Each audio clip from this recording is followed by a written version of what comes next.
Quiero agradecer en primer lugar al doctor José Antonio Benito por la invitación, también a las hermanas Paulinas.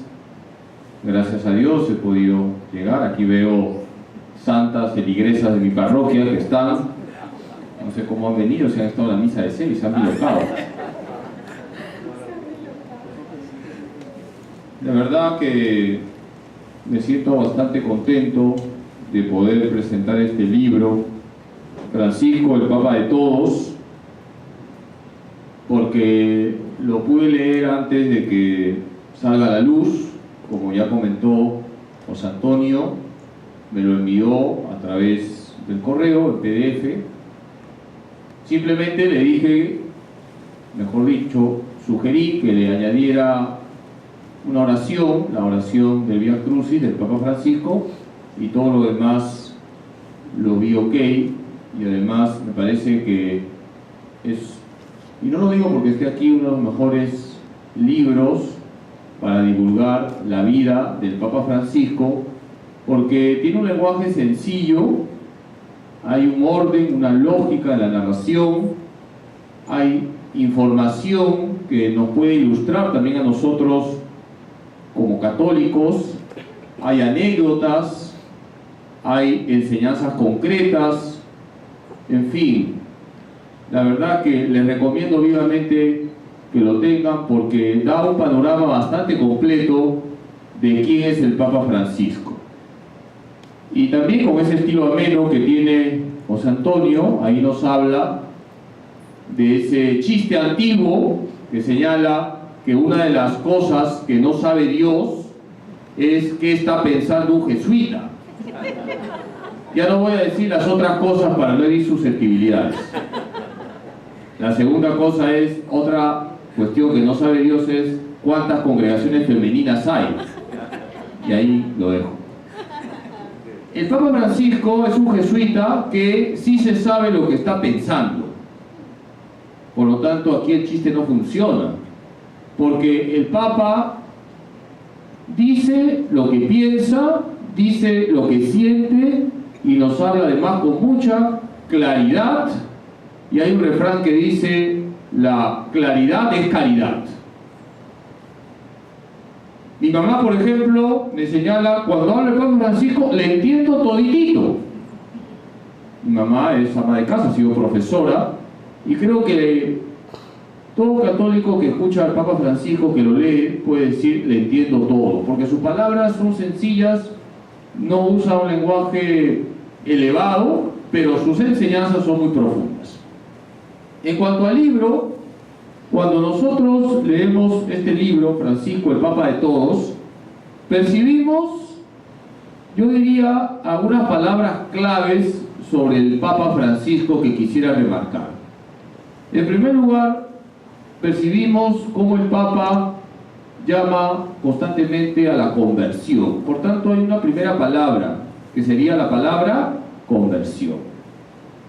El Santo Padre ha señalado una expresión que es genial.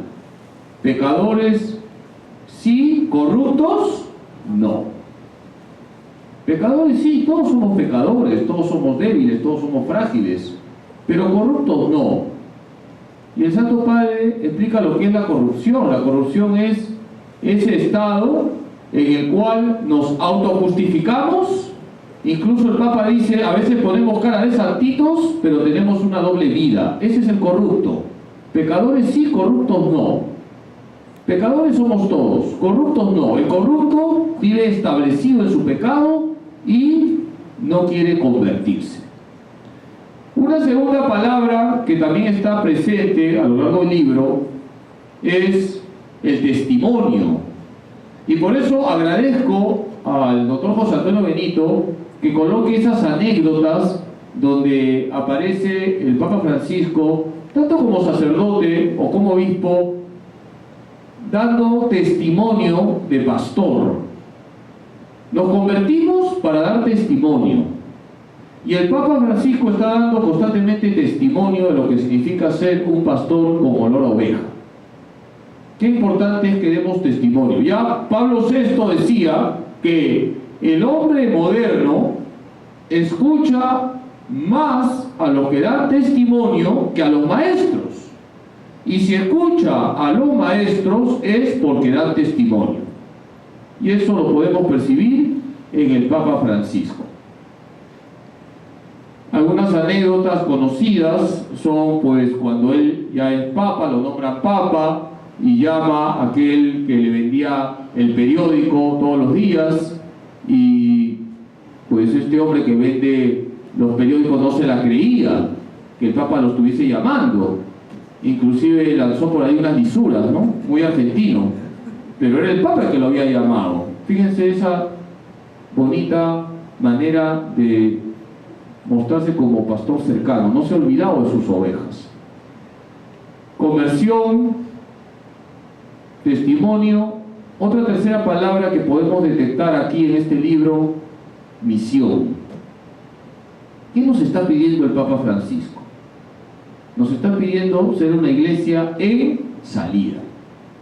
El Papa Francisco señala: yo prefiero una iglesia que por salir se accidente, que una iglesia que por estar encerrada en una sacristía se enferme. Eso es lo que nos está pidiendo el Papa Francisco. Estoy seguro que cuando venga al Perú, faltan pocos días, va a insistir en ese tema. Y podemos percibir también a lo largo del libro del doctor José Antonio Benito esa insistencia del Papa, ya desde sacerdote, ya desde obispo, por ser iglesia en salida, por salir a buscar a los demás para comunicar la buena noticia, el Evangelio. Una cuarta palabra: acogida. Encontramos también a lo largo del libro la importancia que tiene la acogida en la vida de Jorge Mario Bergoglio. Qué importante es una iglesia que acoge. Hay una imagen que usa el Papa que yo no la he leído antes en ningún libro de eclesiología, y eso que he dado ese curso también en la facultad. La iglesia es un hospital de campaña en un campo de batalla. Es una imagen muy del Papa. Una iglesia que acoge, una iglesia que está para sanar heridas, no para abrir heridas, una iglesia que está para construir puentes, no construir muros ni abrir abismos. Por tanto, encontramos también, cuando leemos este libro, la importancia de la acogida. Qué importante es acoger a todos. Acoger, dice el Papa, para integrar. Cada uno tiene su sitio en la iglesia. La iglesia no vota a nadie. Cada uno tiene un lugar en la iglesia, porque la iglesia es un hogar, es una casa abierta. Y eso es lo que el Papa está constantemente remarcando.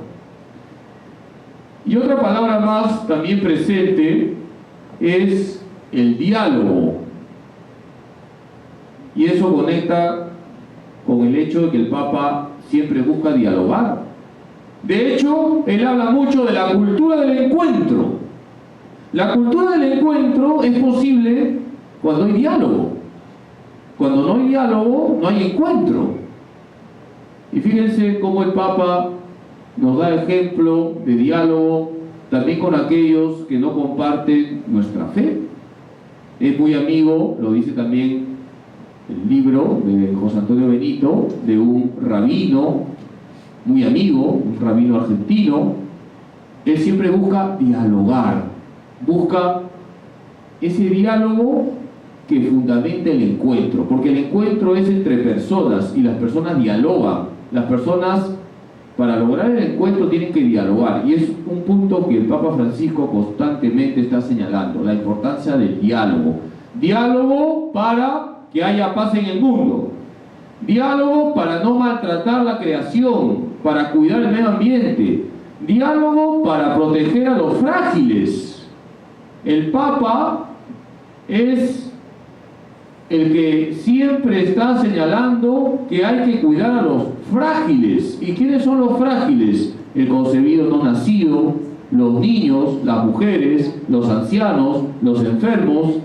El Papa señala que en la sociedad nadie debe ser considerado material descartable. Acojamos el mensaje del Papa Francisco. Forjemos esa cultura del encuentro, dialoguemos, cuidemos la fragilidad. Simplemente, ya para cerrar las ideas, vuelvo a señalar que este es un libro de cabecera.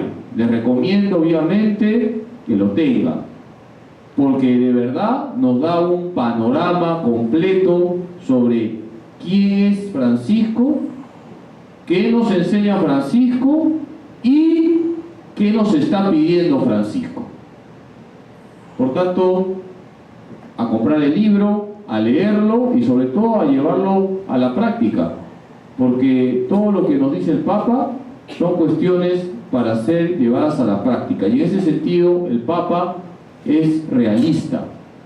Cuando el Papa predica, siempre podemos sacar propósitos concretos para nuestra vida, y esos propósitos que él nos lanza son realizables.